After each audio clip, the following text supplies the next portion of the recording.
প্রিয় দর্শক, ইস্পানি মির্জাপুর শুভরাত্রিতে আপনাদের সবাইকে স্বাগত জানাচ্ছি, powered by BSB Cameron school and college. প্রিয় দর্শক, আমরা আজকে কথা বলবো 2024-25-এর বাজেট নিয়ে। কেমন হলো এবারের বাজেট, সেটি আমরা আমাদের আজকের যে আলোচনা সেই শিরোনাম আমরা নির্ধারণ করেছি, এবং এই বিষয়ে কথা বলবার জন্য আমাদের সাথে সম্মানিত অতিথি হিসেবে রয়েছেন সিপিডির সম্মানীয় পেলো ঢাকা বিশ্ববিদ্যালয়ের সাবেক অধ্যাপক ডক্টর মোস্তাফিজুর রহমান রয়েছেন আমাদের সাথে। প্রিয় দর্শক, একটু জানিয়ে রাখি, প্রতিবারের মতো এবারও প্রফেসর ডক্টর মোস্তাফিজুর রহমান আমার সরাসরি শিক্ষক, এবং তার কাছ থেকে আমি অনেক কিছু শিখেছি, অনেক কিছু জেনেছি, এবং আজকেও আমি এবং আপনারা যারা শুনতে চান তারাও কিন্তু অনেক কিছু শুনতে পারবেন প্রফেসর ডক্টর মোস্তাফিজুর রহমানের কাছ থেকে।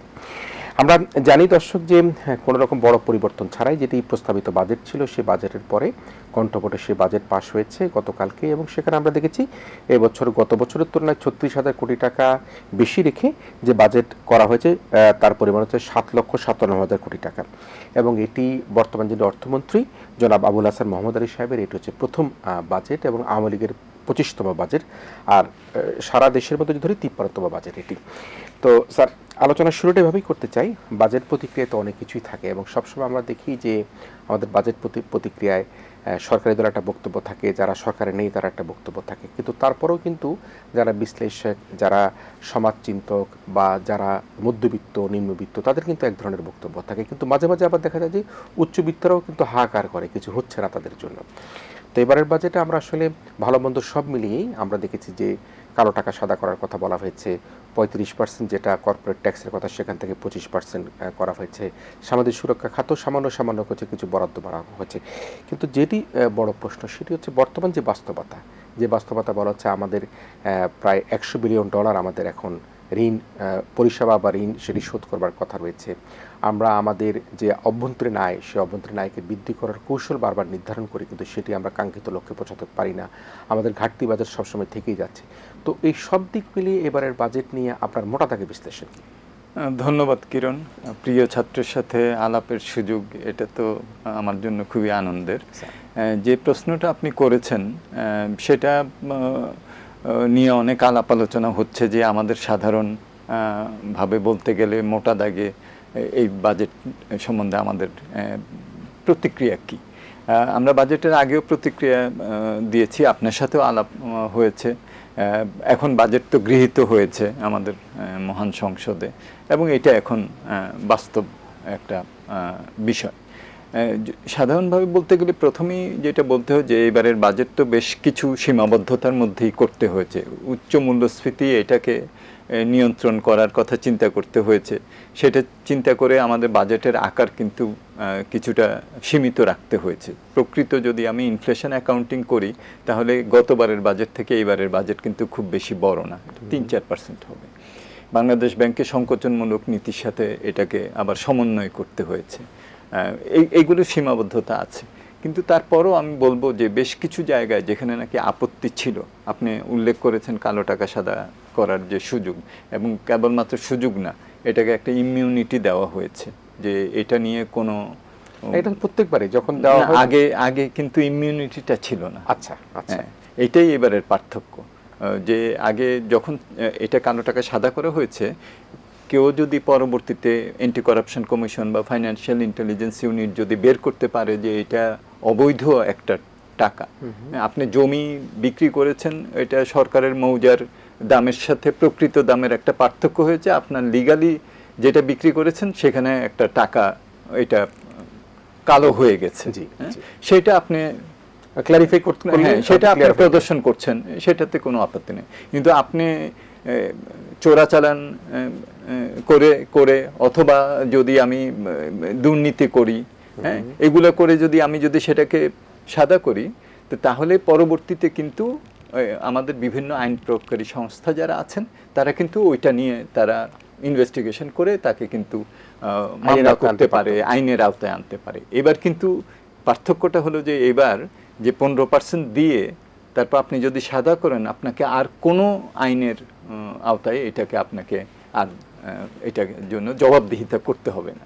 এটা একটা বড় পার্থক্য কিন্তু। তো সেটা তো রয়ে গেল, এটা নিয়ে তো আমরাও বলেছি যে এটা অর্থনৈতিক, নৈতিক, রাজনৈতিক আওয়ামী লীগের যে ম্যানিফেস্টো আছে তার সাথেও এটা সাংঘর্ষিক। সেখানে জিরো টলারেন্স, শূন্য সহিষ্ণুতার কথা বলা হয়েছে, বিভিন্ন ধরনের বেআইনি কার্যক্রম, ঘুষ, দুর্নীতি, ইত্যাদির বিরুদ্ধে। তো সেটার সাথেও তো এটা সাংঘর্ষিক হয়ে গেল, একটা ইমিউনিটি দেওয়া হলো, এটা একটা। দ্বিতীয় যেটা সেটা হলো যে প্রস্তাবটা করা হয়েছিল যে সর্বোচ্চ যে কর সেটা 30%-এর জন্য, এবং এটা আমার মনে হয় যে এটা তো কোভিডের আগে 30% ছিল, কোভিডের সময় এটাকে 25% সর্বোচ্চ কর করা হয়েছিল। তা আমাদের যেরকমভাবে আয় বৈষম্য হচ্ছে, আমাদের যেরকমভাবে আমরা ট্যাক্স জিডিপি রেশিও আমাদের সবচেয়ে কম উন্নয়নশীল বিশ্বের মধ্যে, তো সেখানে তো আমাদের এটা প্রত্যক্ষ করে কম, আমাদের 1/3 আর অপ্রত্যক্ষ 2/3, তো আমার প্রত্যক্ষ করও বাড়াতে হবে। এই যে একটা 30% ছিল, এইটাও কিন্তু আবার পরবর্তীতে 25%-এ এটা নির্ধারণ করা হলো, যদিও কিছুটা সুরক্ষা দেওয়া হয়েছে কম আয়ের মানুষ যারা, সেখানে তো একটা স্ল্যাব বাড়ানো হয়েছে, সেটা ভালো। কর্পোরেট ট্যাক্সে আমার মনে হয় যে লিস্টেড এবং নন লিস্টেডে আগে যে বড় পার্থক্যটা ছিল যে 10%, যাতে করে শেয়ার মার্কেটে তারা যেতে পারে, সেটাকে কমানো হয়েছে পার্থক্যটা। সো আপনি এখন লিস্টেড হওয়ার ক্ষেত্রে একটা যে প্রণোদনা ছিল যে আমার নন লিস্টেড হলে যেটা দিতে হবে তার থেকে বড় পার্থক্য, তো সেটা কিন্তু কম রাখা হলো। যদিও শেয়ার মার্কেটের যে অবস্থা, অনেকেই হয়তো লিস্টেডে হওয়ার জন্য আগ্রহী হবেন না। সো সেটা একটা ছিল। সামাজিক সুরক্ষা, একটা তো উচ্চ মূল্যস্ফীতির জন্য এটা তো একটা বড় একটা ফ্যাক্টর। তো সামাজিক সুরক্ষা আমরা যদি দেখি, সেখানে ওএমএস এর বরাদ্দ কমানো হয়েছে।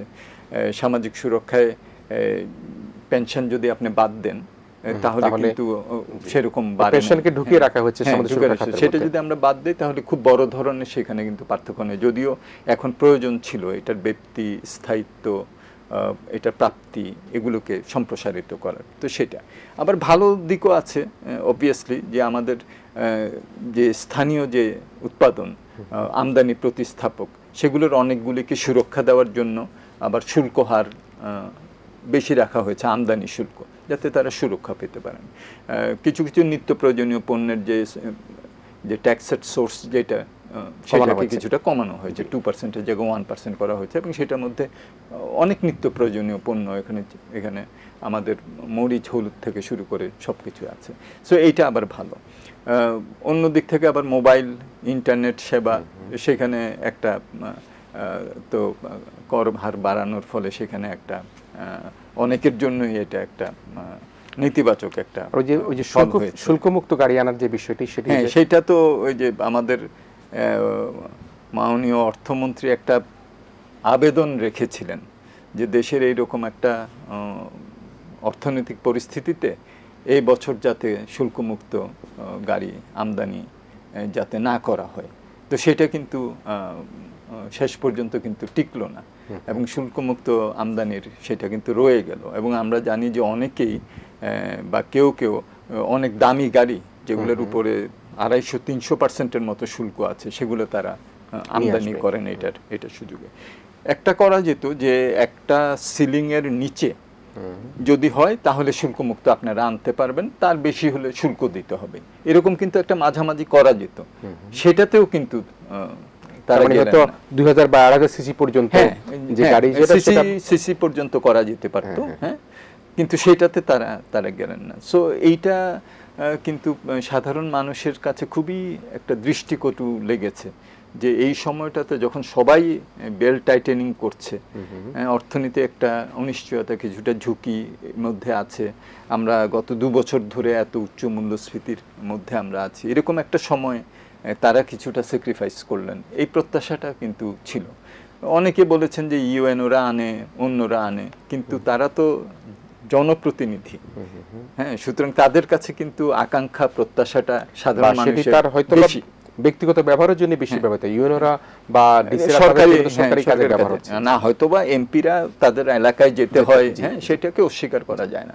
কিন্তু এই বছরের জন্য যেটা আপনিও বললেন যে 2000-2500 সিসির নিচের থেকে শুল্কমুক্ত করেন, তারপরেরটা যদি কেউ বিলাসী গাড়ি, যদি বিলাসবহুল গাড়ি যদি আনতে চান, তাহলে তখন তারা এবার একটা স্টার্ট করা যেত অ্যাট লিস্ট কিছু একটা দিয়ে।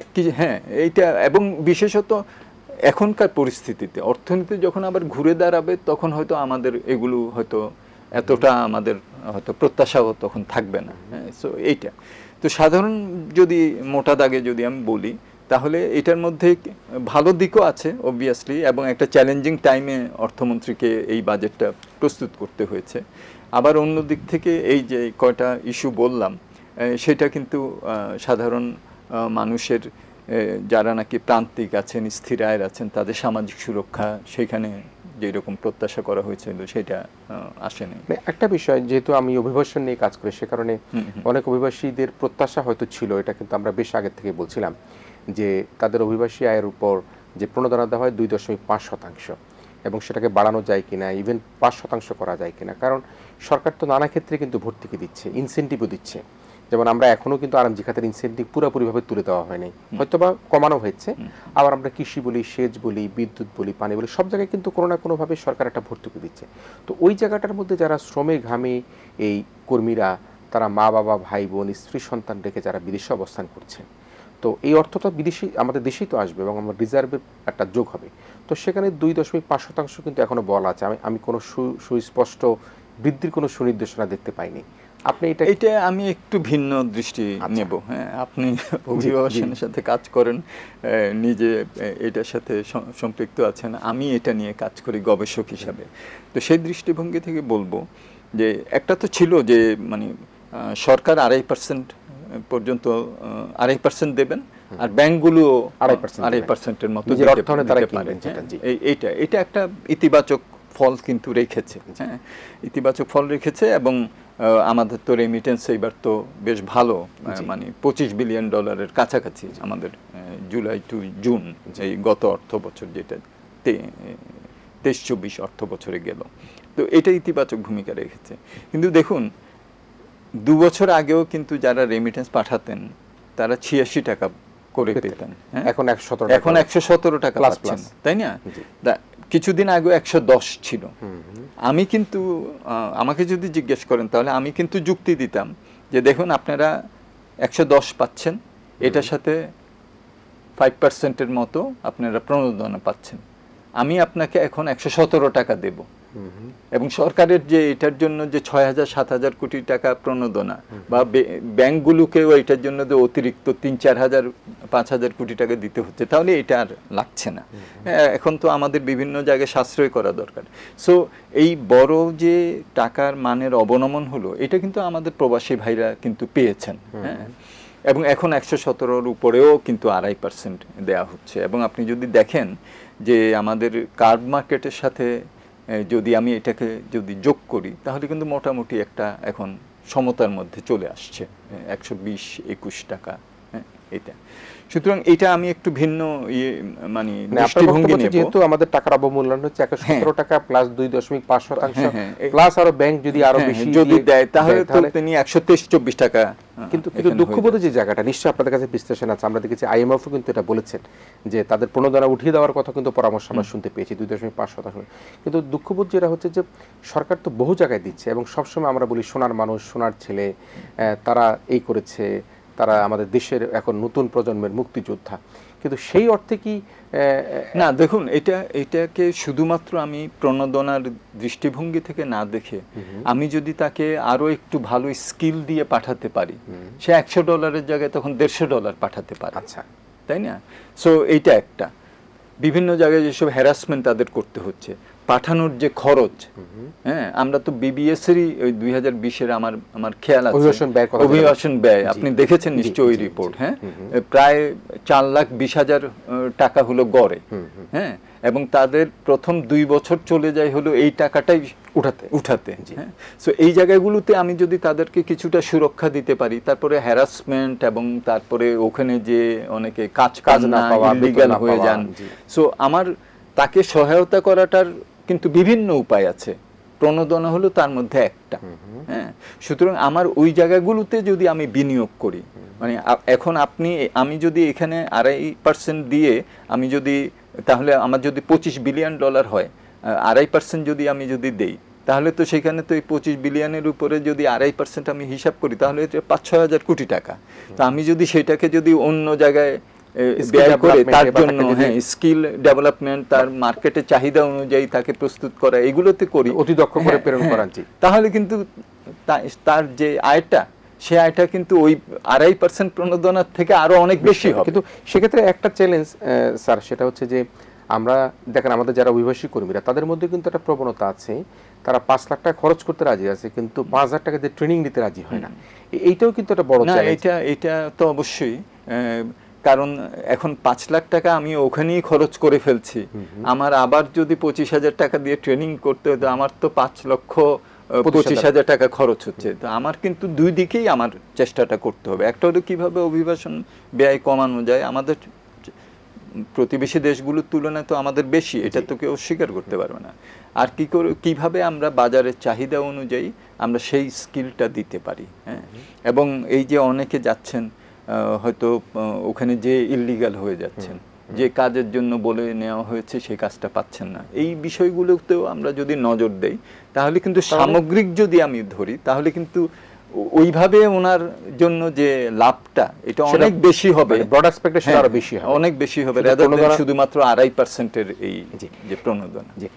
আমরা জ্বালানি বিদ্যুৎ খাতে যেটা, সেটা কিন্তু অত্যন্ত গুরুত্ব সহকারে আমাদেরকে নিতে হয়, কারণ প্রত্যেকটি মানুষের এখন জীবনের প্রাত্যহিক যে সার্ভিস বলতে গেলেই বা জীবন রক্ষা বলি, সব ক্ষেত্রেই জ্বালানি খাত এবং বিদ্যুৎ খাত কিন্তু একটা গুরুত্বপূর্ণ খাত। তো সেই অর্থে কিন্তু আপনারা কিছুদিন আগে কিন্তু একটা আপনাদের একটা প্রেস কনফারেন্স ছিল, সেখানে আপনার বিদ্যুৎ খাতের কথা বলেছেন যে সেখানে বিল কিন্তু বাড়ছে, এই মিটারের বিল, এই বিল, সেই বিল, সেটা করছেন।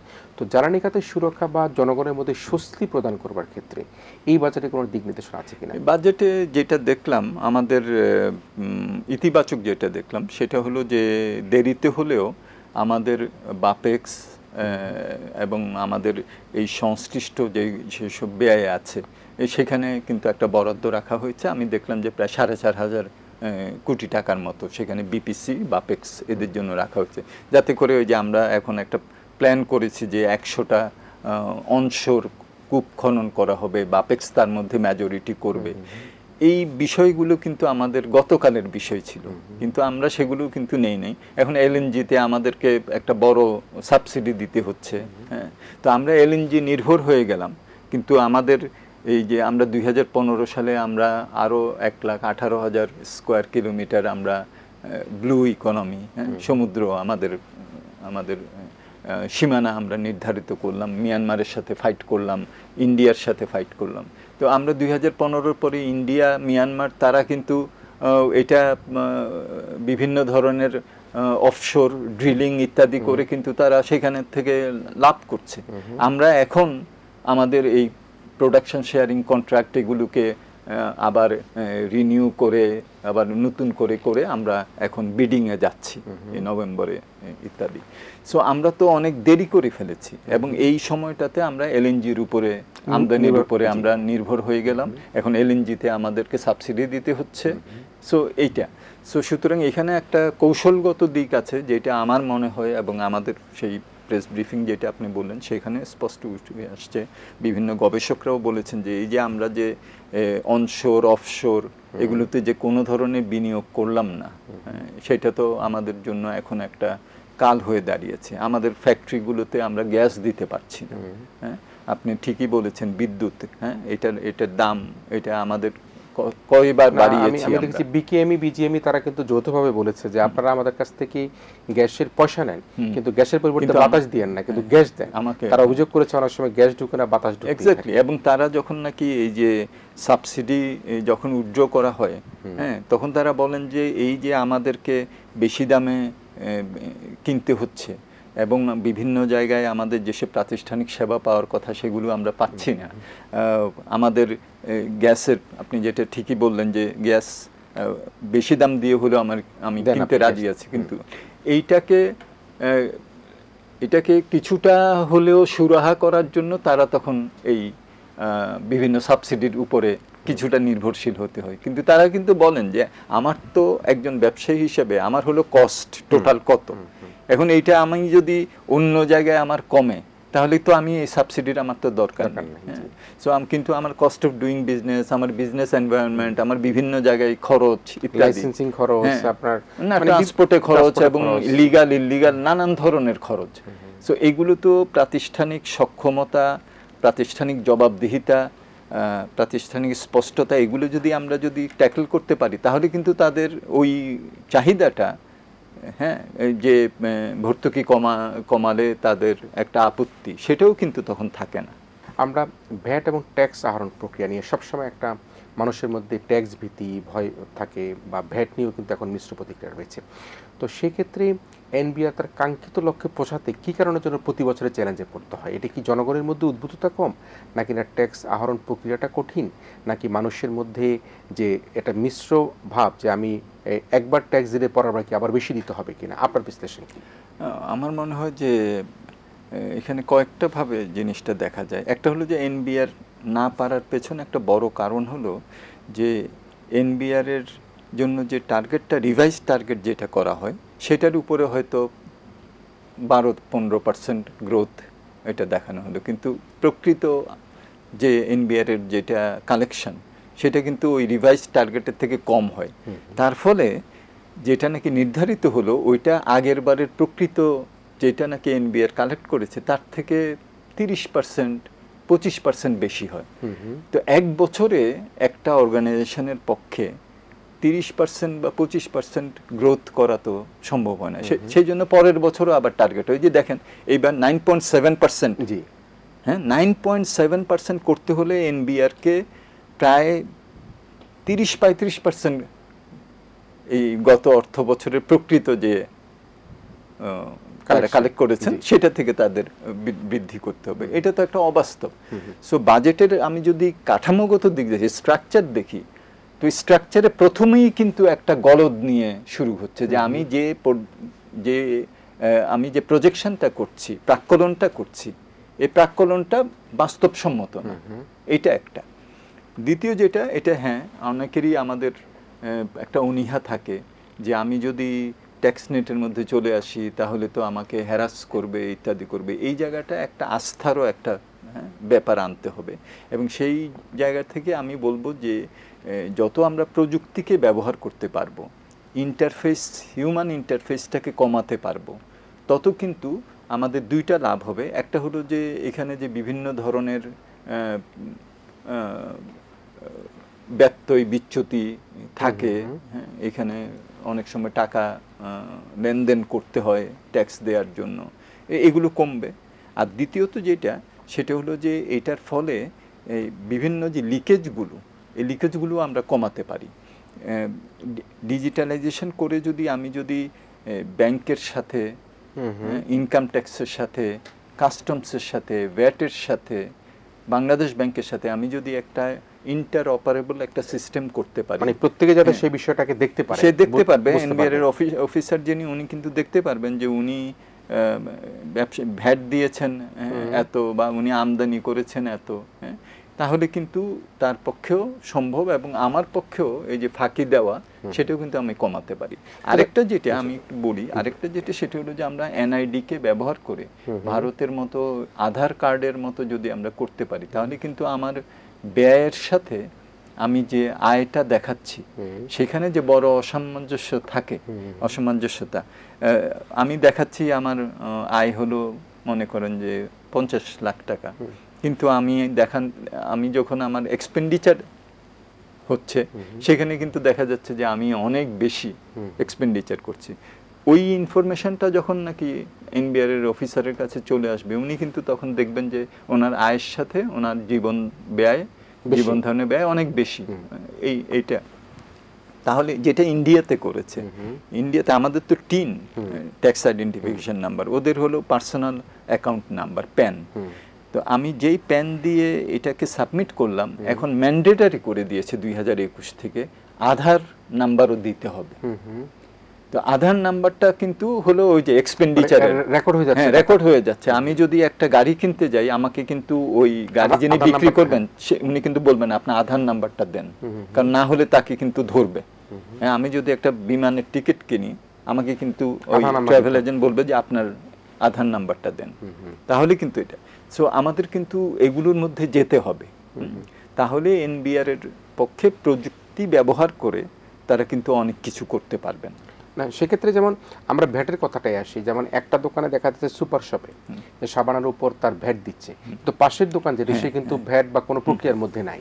তাহলে এই যে এক জায়গায় ভ্যাট দেওয়া পাশাপাশি আর এক জায়গায় ভ্যাট না দেওয়া, সেটি কিন্তু একটা অসামঞ্জস্য। হ্যাঁ, এটা একটা অসামঞ্জস্যতা তৈরি করে, এবং এই জন্য আমাদের তো এখন পর্যন্ত মাত্র আমরা এই যে ইলেকট্রনিক যে ওই যে ফিজিক্যাল ডিভাইস ইএফডি, এটা তো এখন আমাদের 10,000-এর মতো আমরা করেছি এত বছরের প্রচেষ্টায়। এখন একটা টার্গেট নেওয়া হয়েছে যে এই বছর 60,000, আমরা আগামী 5 বছরে আমরা 60,000 করে আমরা এখন বসাবো প্রতি বছর। সো এটা করার ক্ষেত্রে আমরা কিন্তু পরামর্শ দিয়েছি যে আপনি যখন সিকোয়েন্সিয়ালি আপনি যাবেন, তখন মানে এমনভাবে করা যাতে একটা মার্কেট পুরাটাই আমি কাভার করব, যাতে ওই যেই প্রবলেমটা আপনি বললেন যে আমার দোকানে হয়তো মেশিনটা বসানো হয়েছে, ওই দোকানে নেই, তো আমার দোকানে তো কেউ আসবে না, তাই না? সো এইটা এবং ফাঁকি দেওয়ারও যে বিষয়টা থাকে সেটাও তখন করা যাবে না। সো এই জায়গাগুলোতে আমাদের কিন্তু খুবই ধীর গতিতে আমরা যাচ্ছি। হ্যাঁ, এনবিআর-এর যদি ওই সক্ষমতাটা থাকতো যে এগুলোতে আমরা অনেক দ্রুততার সাথে যাব, দোকানের কিন্তু দায়িত্ব। হ্যাঁ, এখন তো একটা পাবলিক প্রাইভেট পার্টনারশিপ করে এটা করা হয়েছে আর কি। সো এই বিষয়গুলো তো এগুলোতে কিন্তু আমাদের আরও আমার মনে হয় যে দ্রুততার সাথে এগুলো করা গেলে, দেখেন একটা জিনিস আমরা সবসময় কিন্তু বলি যে আমাদের রেভিনিউ জিডিপি রেশিও সবচেয়ে কম, ঠিক আছে, 8.2%, যেটাকে আমরা এখন 9.7% এইবার টার্গেট করা হয়েছে। একটা অবাস্তব আমার মনে হয় টার্গেট, এনিহাও সেটা বাদ দিলাম। কিন্তু সরকার যে এই যে 9.7% রেভিনিউটা জনগণ থেকে নিচ্ছে, ট্যাক্স এবং নন ট্যাক্স, জনগণ যে টাকাটা দিচ্ছে সেটার রেশিও কিন্তু এই 9.7 থেকে অনেক বেশি। আচ্ছা, তাই না? আমরা সবাই জানি এখানে কি ধরনের লেনদেন হয়। হ্যাঁ, তাই না? তো জনগণের দিচ্ছে কিন্তু সে হয়তো 13-14%, সরকার পাচ্ছে হলো 9%, তাই না? সো এই জায়গাগুলোতে তো আমাদের অ্যাড্রেস করতে হবে। মানুষের উপরে আমরা ট্যাক্স জিডিপি রেশিও, অনেকেই বলেন যে tax GDP ratio, revenue GDP ratio বাড়াতে গেলে মানুষের উপরে চাপ পড়বে না। মানুষের উপরে চাপ না দিয়েও আপনি এটা বাড়াতে পারবেন যদি যে টাকাটা মানুষ দিচ্ছেন এই টাকাটা সরকারের ঘরে যায়। এবং কি ধরনের এটা হয় সর্বসম্প্রতি তো দুই একটা দেখা গেল এক্সাম্পলে তো আমরা এটা আর আমার বড় করে বলার দরকার নাই। মানে এমন সময়ই হয়েছে যে এই বক্তব্যটার মানে যৌক্তিকতা মানে আরো কত আর কি, যে জনগণ কতটুকু দেয় আর সরকার কতটুকু পায়। মানে কোনটা মিন করছিলেন এটা? এই যে কিছুদিনের মধ্যেই তো সর্বসম্প্রতিকালে আমরা এনবিআর এর বিভিন্ন অফিসিয়ালের সম্বন্ধে আমরা জানতে পেরেছি, তাই না? তো এগুলো তো আসছে হলো কিভাবে, মানুষ দিয়েছে, সরকারের খাতায় যায় নাই। তো আমি তো হিসাব করছি সরকার কতটুকু পেল, 8.2% অফ জিডিপি, বা যদি এইবারেরটা হয়ও পুরোটা 9.7% অফ দ্য জিডিপি সরকারের খাতায় গেল, কিন্তু মানুষ যেটা দিল সেটা কোথায় গেল? সেটা তো একটা বড় অংশ, যেটাই নাকি এই সব ঘটনার মধ্য দিয়ে বেরিয়ে আসছে, এগুলো বেরিয়ে আসছে। তাহলে দেখেন, তাহলে এই জায়গাটাতে যদি আমরা এইটাকে যদি আমরা প্লাগ করতে পারি, হ্যাঁ, তাহলে কিন্তু মানুষের উপরে এক্সট্রা চাপ না দিয়েও শুধু মানুষ যেটা দিচ্ছে এটা সরকারের খাতায় যাচ্ছে, এটুকু যদি এনশিওর করা যায়, তাহলেও এটা কিন্তু আমাদের কত পার্সেন্ট হবে আমরা তো এই দুই একটা ঘটনার থেকেও মানে এটার স্কেলটা কত এটা আমরা আন্দাজ করতে পারতেছি। সেক্ষেত্রে ওই যে আমরা যেটা বলি যে দুর্নীতি একটা বড় বাধা, যেটা বলা হচ্ছে যে রাজনৈতিক সদিচ্ছা, তো যে বাজেট বাস্তবায়নে দুর্নীতিটাকে কিভাবে মানে বাধা হিসাবে বা এই চ্যালেঞ্জ, এটা তো একটা বড় ধরনের, এটা তো একটা আমাদের জন্য কিন্তু এটা একটা আমি বলবো যে প্রচ্ছন্ন একটা টাইম বোমের মতো। তার কারণটা হলো যে আমাদের সরকারের খাতায় যেহেতু পুরোটা যাচ্ছে না, যেটা আমরা আলাপ করলাম, এটার ফলে যেটা হচ্ছে যে সরকারকে তো পাবলিক এক্সপেন্ডিচার করতে হবে। তো এখন যদি সে ট্যাক্স আদায় করে 9% জিডিপির সমান, তো এইটা দিয়ে তো তার উন্নয়ন কর্মকাণ্ড, চলমান কর্মকাণ্ড এটা তো সে করতে পারবে না। সুতরাং তাকে ঘাটতি অর্থায়ন করতে হয়, 4-5% জিডিপির সমপরিমাণ তাকে ঋণ নিতে হয়। তো এই ঋণটা তো হয় অভ্যন্তরীণ অথবা বৈদেশিক। এই ঋণের পরিষেবা এটা সুদ আসল, এটা তো আমাদের ক্রমান্বয়ে বাড়ছে। আপনি খেয়াল করেন এইবারে রেভিনিউ বাজেটে নাম্বার 1 আইটেমটা কত খরচের দিক থেকে? নাম্বার 1 আইটেম হলো সুদ। সুদ, আচ্ছা আচ্ছা, এটা প্রথমবারের মতো এটা নাম্বার 1-এ চলে গেছে। আমাদের পরিষেবা যেটা আমাদের এই যে মানে ঋণের যে পরিষেবা অভ্যন্তরীণ এবং বৈদেশিক, হ্যাঁ, এইটার কেবলমাত্র সুদটা আমি কিন্তু আপনি যখন একটা ঋণ করেন তখন তো আপনাকে সুদ আসল দুইটাই আপনাকে, ইন্টারেস্ট অ্যান্ড প্রিন্সিপাল দুইটাই তো আমাকে পে করতে হয়, তাই না? তা আমরা তো আমাদের বাজেটে প্রিন্সিপালটা দেখাই না, আমরা কেবলমাত্র সুদটা দেখাই, কিন্তু প্রিন্সিপালকে পে করতে হচ্ছে না? অবশ্যই হচ্ছে। হ্যাঁ, আমি যদি 100 টাকা একটা ব্যাংক থেকে যদি ঋণ নেই তাহলে তো আমাকে শুধু একটা ইয়ে করে আবার প্রিন্সিপালের এগেইনস্ট সুদটাই দেখাচ্ছি, তাতেই কিন্তু সেটা এক নম্বরে চলে গেছে। হ্যাঁ, আর প্রিন্সিপালটা তো আছে, প্রিন্সিপালটা তো আছে। তখন প্রিন্সিপালটা যদি বৈদেশিক ঋণ হয়, ওই প্রিন্সিপালটা আমি কিন্তু যেই ঋণটা করছি নতুন ঋণ, সেটা থেকে আমি কিন্তু এটাকে পে করতে হচ্ছে। যেই অভ্যন্তরীণ যেটা সেখানকার যে নতুন ঋণের জালে পড়ছে এবং সেই ঋণের জাল থেকে সে ঋণ দিয়ে আবার ঋণ দিয়ে আমাকে প্রিন্সিপালটা ইয়ে করতে হচ্ছে, কারণ আমি রেভিনিউতে কেবলমাত্র আমার সুদটা দেখাচ্ছি। সো কিন্তু আপনাকে তো পে তো করতে হবে, এটা তো খাতায় তো কোনো না কোনো জায়গায় তো এই যে ব্যয়টা, হ্যাঁ, সেটা তো দেখাতে তো হবে এবং করতে তো হবে, তাই না? সো এইটা আমার মনে হয় যে এই চাপটা ক্রমান্বয়ে বাড়বে। আপনি দেখছেন গত 2-3 দিনে আসছে যে আমাদের এই বছর, চলমান বছর, আমাদের যে সুদের যেটা পরিমাণ, আমাদের আসলের যে পরিমাণ, এটা গত বছরের তুলনায় এটা কিন্তু খুব দ্রুত হারে বেড়ে যাচ্ছে। এবং বেশ কিছু বড় বড় মেগা প্রজেক্টের যে ঋণ, সেই ঋণটা কিন্তু এখন ওই গ্রেস পিরিয়ড যখন কেবলমাত্র আপনি সুদ পে করেন, আর ম্যাচুরিটি পিরিয়ড যখন সুদ এবং আসল দুইটাই পে করতে হয়। যেমন একটা এক্সাম্পল ধরে, আমাদের তো একক সর্ববৃহৎ প্রকল্প হলো রূপপুর পারমাণবিক, হ্যাঁ, $11.2 বিলিয়ন। সেকেন্ডটা এটার ধারে কাছেও নাই, এতই বড় এটা 2016 সালে আমরা এটা ঋণটা নিয়েছি। হ্যাঁ, দরকার আছে আমাদের, ঠিক আছে। এইটার 10 বছর হলো এটা গ্রেস পিরিয়ড। 2026-এ গ্রেস পিরিয়ড শেষ হবে। গ্রেস পিরিয়ডে কেবলমাত্র আমি সুদটা দিচ্ছি তাদেরকে, আর 10 বছরের পরে 2026-এর পরে 15 বছর ধরে আমাকে কিন্তু প্রিন্সিপাল অ্যান্ড ইন্টারেস্ট দুইটাই দিতে হবে। তার মানে আমার এটা বেড়ে যাবে। এই গতকালকেই ইআরডির একটা রিপোর্টও বের হয়েছে যে আমাদের বৈদেশিক ঋণ পরিষেবার পরিমাণ কিরকম হবে। তো তারা কিন্তু প্রাক্কলন করেছেন যে এই যে মেগা প্রজেক্টগুলো যেগুলো নাকি গ্রেস পিরিয়ড শেষ হচ্ছে, ম্যাচুরিটি পিরিয়ড শুরু হবে, শুধু সুদ না, সুদের সাথে আসলও দিতে হবে, তার ফলে কিন্তু আমাদের এই পরিষেবার যে দায়ভার, সেই দায়ভারটা ক্রমান্বয়ে বাড়ছে। সেটার মধ্যে মেগা প্রজেক্টগুলো আসলে কতখানি ফিজিবল হচ্ছে বা হবে না, এটা তো এখন আমাদের নির্বাচিত হওয়ার খুবই আমাদের এখন প্রয়োজন নতুন প্রজেক্ট নেওয়ার ক্ষেত্রে, যাতে সাপ্লাই ড্রিভেন না হয়, যাতে ডিমান্ড ড্রিভেন হয়। এটা হলো এক। দ্বিতীয় হলো যে যেগুলো আমরা বাস্তবায়ন করছি প্রত্যেকটা প্রজেক্টেই আমাদের 30 to 40 to 50% time escalation. Time escalation মানে কস্ট এসকালেশন, তাই না? কস্ট এসকালেশন মানে আমার সুদ আর আসলের পরিমাণ বাড়তেছে, তাই না? সো এইটা তো একটা দুষ্ট চক্র সৃষ্টি করছে। সো এই জায়গাটাতে আমাদেরকে অবশ্যই সাশ্রয়ীভাবে, সুশাসনের সাথে সময় মতো প্রজেক্টগুলোকে বাস্তবায়ন করতে হবে। কিন্তু আমাদের এই গত সময় ধারাবাহিকভাবে কিন্তু আমাদের আইএমইডির রিপোর্ট, সরকারেরই তো আইএমইডি, হ্যাঁ, প্ল্যানিং কমিশনের, তাদের রিপোর্ট থেকেই কিন্তু বের হয়ে আসছে যে আমাদের এগুলোর জন্য কত ক্ষতি হচ্ছে, এই যে টাইম এসকালেশন, কস্ট এসকালেশন, এবং তার ফলশ্রুতিতে আমাদের ঋণ পরিষেবার যে দায়ভার।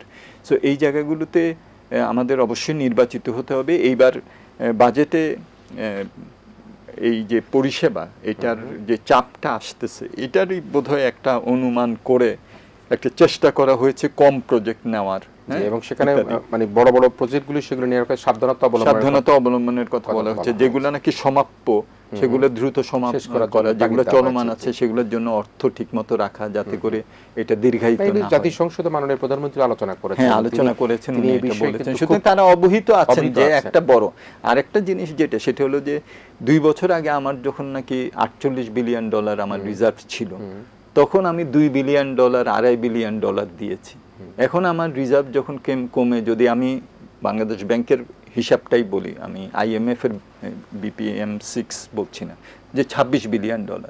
তো $26 বিলিয়ন আমার যদি $4 বিলিয়ন হয় হলো আমার ঋণ পরিষেবা, আর $48 বিলিয়ন হলো $2-2.5 বিলিয়ন, তাহলে কত বড় একটা চাপ সৃষ্টি হচ্ছে না এখন? হ্যাঁ, আমার আমদানি করতে হবে এই রিজার্ভ দিয়ে, আমার আবার ঋণ পরিষেবাও করতে হবে এই বৈদেশিক মুদ্রা দিয়েই তো ঋণ পরিষেবা করতে হবে। হ্যাঁ, সো এই বিষয়গুলো কিন্তু এখন একটা আমাদের বিরতি যাবার আগে এইটুকু আমরা বুঝতে পারছি, সেটা হচ্ছে যে আমরা প্রচন্ড একটা চাপের মধ্যে যাতে না পড়ি, প্রবাসী বাড়াতে হবে, আমাদের রপ্তানি বহুমুখী করতে হবে। আমার মনে হয় যে এই ক্ষেত্রে আমাদের যেগুলো আমরা এই যে বিনিয়োগ করলাম, এই বিনিয়োগগুলোর অনেকগুলি কিন্তু আমাদের জন্য খুবই প্রয়োজন ছিল।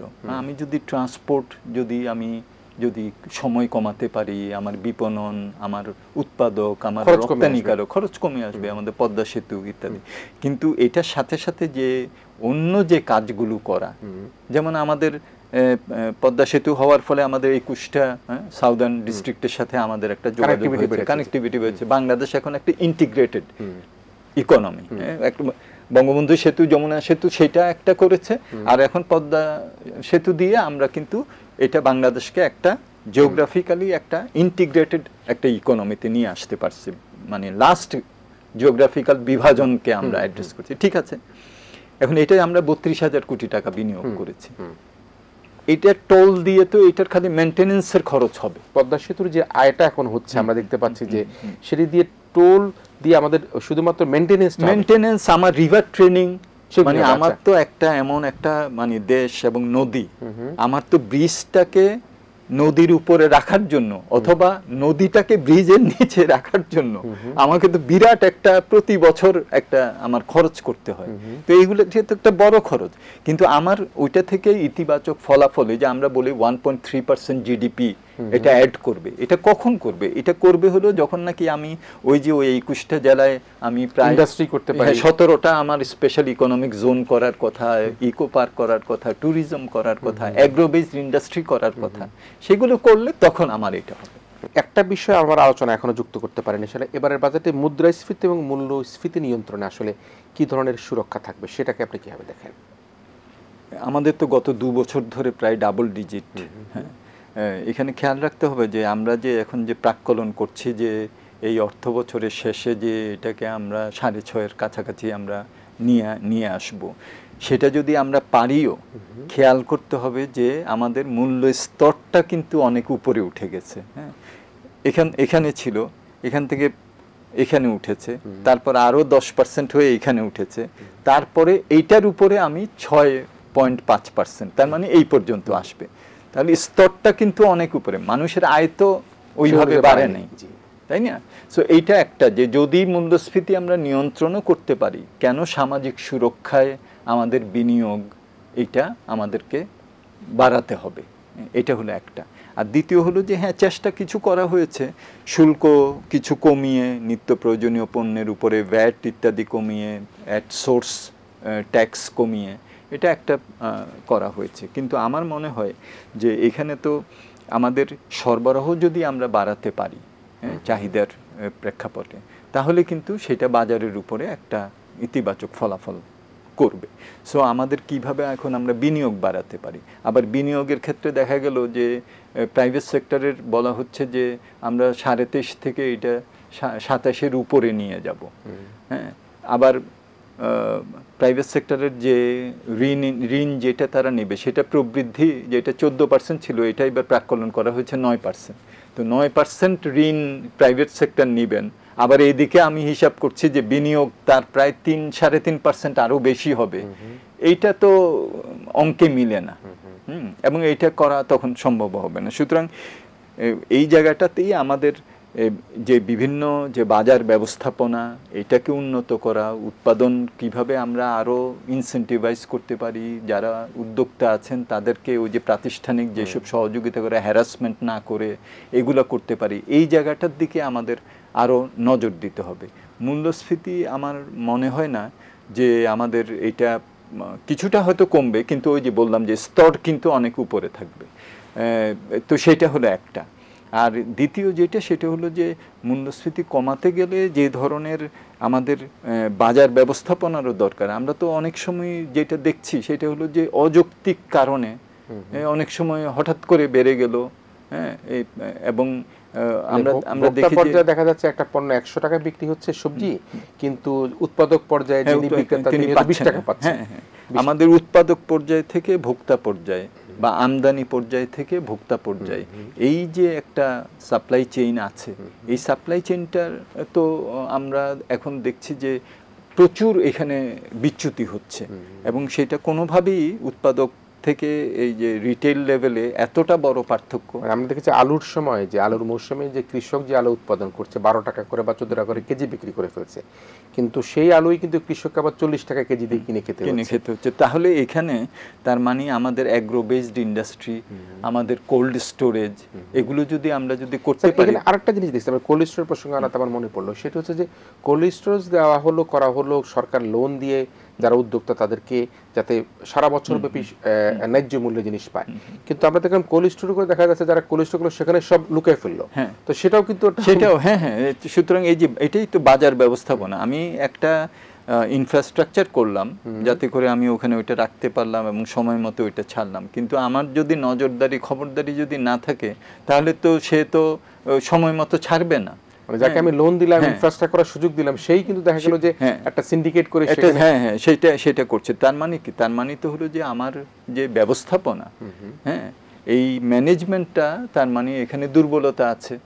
সুতরাং এই জায়গাগুলোতে আমি খালি তাকে লোন দিলাম, সে বানালো, এবং তারপরে আমার যে পর্যবেক্ষণ এবং সেটাকে সততার সাথে করা, সেটা করা গেলে কিন্তু বাজারটা কিছুটা চাহিদা সরবরাহ এটাকে আমরা কিছুটা ভারসাম্যে নিয়ে আসতে পারি। এই জায়গায় আরেকটা যেটা আমি বলবো, তথ্য উপাত্ত তো আমাদের অনেক সময় কিন্তু ঠিকভাবে আসে না। আপনি এই চালের মতো উৎপাদন, হ্যাঁ, এইটারও আমি যদি ministry of food, ministry of agriculture এগুলো দেখি, বিভিন্ন তথ্য উপাত্তে আমাদের কিন্তু উৎপাদন কত, চাহিদা কত, সেটা, এবং সেটা যদি না হয় তাহলে আমি কখন আমদানি করব, কতটুকু আমদানি করব, কতটুকু স্টোর করব, কখন ছাড়বো, এই বিষয়গুলো তো আমি ঠিক মতো নীতি নির্ধারকরা তো জানবেন না। আমরা শুনি প্রচুর পেঁয়াজ, প্রচুর আলু হচ্ছে, কিন্তু আসলে ঘাটতি হচ্ছে কেন? এবং সেই কারণের জন্য কিন্তু আমি একেবারে শেষ 1 মিনিটে এই বাজেটের মিশ্র যেটা ভালো মন্দ সব মিলিয়ে আপনি যদি কিছু মন্তব্য। আমি মনে করি যে একটা চ্যালেঞ্জিং টাইমে মাননীয় অর্থমন্ত্রীকে বাজেটটা প্রস্তুত করতে হয়েছে। এই বাজেটের হয়তো এইভাবে প্রাক্কলনগুলি করা হয়েছে, অনুমিতিগুলো কি ছিল, এটা নিয়ে আমরা তর্ক বিতর্ক করতে পারি, কিন্তু বাজেট তো এখন হয়ে গেছে। এখন এটার বাস্তবায়নের উপরে আমাদের জোর দিতে হবে, এবং সীমিত সম্পদ দিয়েও কিন্তু আপনি উৎপাদনশীলতা বাড়িয়ে বেশি উৎপাদন করতে পারেন। এটা যে অসম্ভব তা কিন্তু না। ব্যক্তি খাতের যদি ক্রেডিট যদি আপটেক মাত্র 9% গ্রোথ হয়, সেটা দিয়েও আমরা আমাদের যে ব্যক্তি খাতের বিনিয়োগ এটাকে আমরা বাড়াতে পারি, যদি আমি সেখানে উৎপাদনশীলতা বাড়াতে পারি, একটা পরিবেশ তার ব্যবসার জন্য আমরা সৃষ্টি করতে পারি যেখানে দুর্নীতি, তার হ্যারাসমেন্ট প্রত্যেক পদে পদে এগুলো না থাকবে। সুতরাং আমি বলবো যে এই বাজেট তো হয়ে গেছে, কিন্তু এটার যেসব বাস্তবায়নের সাথে যেসব বিষয়গুলি জড়িত, সেখানে যদি আমরা ভালোভাবে নজর দিতে পারি, নজরদারি, খবরদারি, ব্যবস্থাপনা এগুলো ঠিক করতে পারি, তাহলে আমার মনে হয় যে বাংলাদেশের অর্থনীতির তো একটা অন্তর্নিহিত শক্তি আছে, সেই জায়গাটাতে আমরা আবার ফিরে যেতে পারবো।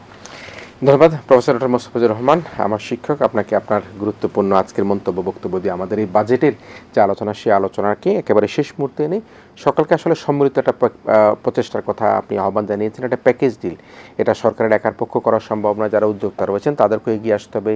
আজকে যারা সরকারের যারা বিভিন্ন রকম সেবামূলক প্রতিষ্ঠানে কাজ করছেন তাদেরকেও কিন্তু সহযোগিতা করতে হবে, এনবিআরকেও সেখানে যুক্ত থাকতে হবে, এবং সাধারণ মানুষের মধ্যেও যে কর দিবার যে প্রবণতা আমাদের আভ্যন্তরীণ আয় বৃদ্ধির জন্য, সেখানেও কিন্তু সেই কর আহরণ প্রক্রিয়া সাধারণ মানুষকেও কিন্তু সচেতনভাবে সরকারকে, রাষ্ট্রকে সহযোগিতা করতে হবে। তবে একটা কথা, যে সুখী সমৃদ্ধ উন্নত ও স্মার্ট বাংলাদেশ বিনির্মাণের যে অঙ্গীকার করে এই বাজেটটি প্রস্তাব করা হয়েছে, বাজেটটি পাশ হয়েছে, সেই বাজেটের সুরক্ষা করবার জন্য সকলে মিলে একতালে এক লয়ে কিন্তু এই বাংলাদেশের যে পতাকাকে তুলে ধরবার জন্য আমাদেরকে কাজ করতে হবে।